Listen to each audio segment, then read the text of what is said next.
اللي حصل قبل مباراة المغرب والأرجنتين في نهائي كأس العالم ما ينفعش السكوت عليه، وانسحاب وعدم مقابلة المغرب للمنتخب الأرجنتيني. السلام عليكم وأهلا بكم في حلقة جديدة. اعمل لايك، اعمل بارتاج، انشر الفيديو ده على أوسع نطاق. اشمعنى مواجهة المغرب اللي أنا رئيس الأرجنتين، أنا جاي لتشيلي أحضر مباراة المغرب.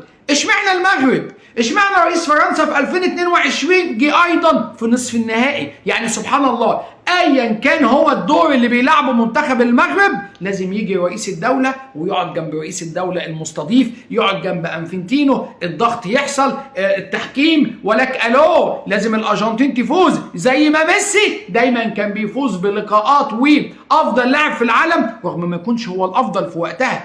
كميسي كتاريخ لعيب، ولكن السنه دي ده او ده كان يستحق، ولكن الارجنتيني ميسي لازم يفوز. الارجنتين بتلعب داخل الملعب وخارج الملعب، وانا هثبت لكم بالدليل. ما ينفعش حكم يكون المغرب لسه مقابل منتخبه ويخسر منه ويجيبوا تعيينه في مباراه نهائيه زي دي. يا جدع، ده لو انسان سوي هيبقى زعلان على بلده. اعمل لايك واعمل بارتاج، وتعالى انا اقول لك.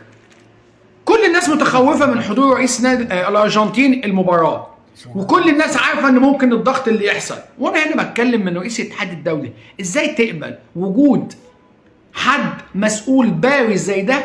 اكيد هيقعد جنب الرؤساء، فلازم هيبقى فيه واجب معاه بزياده. الواجب هيبقى خارج الملعب، الواجب هيبقى داخل الملعب، فالكلام ده كله ما ينفعش. والتخوف الاكبر من طبعا ارهاق لاعبي منتخب المغرب قبل المواجهه. 120 دقيقه لاعبين ماراثون بضربات جزاء في مباراه فرنسا، وطبعا مواجهه الارجنتين واللي هو اصلا كان بيستفز المغاربه بعد الفوزه على الاكوادور، وعمال يحتفل ويقول لك احنا ابطال كاس العالم ورئيس البلد جاي يحتفل بكاس العالم. ناسيين خالص، مقللين خالص من المنتخب المغربي اللي كان مشواره اسبانيا، البرازيل، فرنسا، امريكا.